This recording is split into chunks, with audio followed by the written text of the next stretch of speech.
દમણના દુબઈ માર્કેટની 3 દુકાનમાં ચોરી, દુકાનની ઉપર રાખેલા પતરા લઈને ચોર ફરાર। 70,000થી વધુનો મુદ્દામાલ સહિત રોકડની ચોરી થઈ, પોલીસે ગુનો નોંધી હાથ ધરી તપાસ।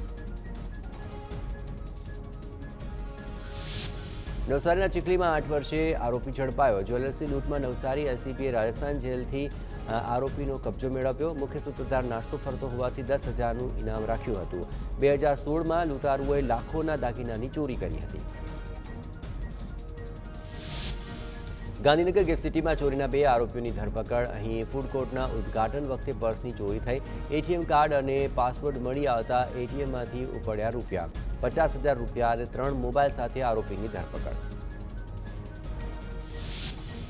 વડોદરા શહેરના જેતલપુર કાશી વિશ્વનાથ મહાદેવ મંદિરમાં ચોરી કરનાર શખ્સ ઝડપાયો। ક્રાઇમ બ્રાન્ચે અહીંના શાહને આઝમ ઉર્ફે પિચકો શમસુલ પઠાણની ધરપકડ કરી। પોલીસે સીસીટીવી અને હ્યુમન સોર્સિસના આધારે આરોપીને ઝડપી પાડી જેલમાં પૂર્યો।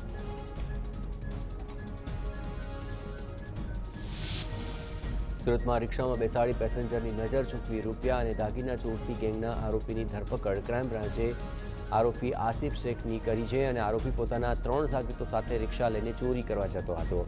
વરાછા, કાપોદ્રા, પૂર્ણા વિસ્તારમાં ચોરીને આપતા હતા અંજામ। સુરત ક્રાઇમ બ્રાન્ચ પોલીસે વડોદરાના ઇનામી આરોપીની ધરપકડ કરી। આરોપી હનુમંત મહાદેવ લિંભોરેની મહારાષ્ટ્રથી ધરપકડ કરાઈ।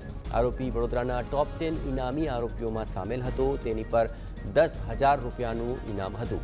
આરોપીએ બેંકના જામીનદાર તરીકે રહી બેંકમાંથી 20 લાખ રૂપિયાની લોન મેળવી હતી, જે લોન ભરપાઈ કરી ન હતી અને ફરાર થઈ ગયો હતો।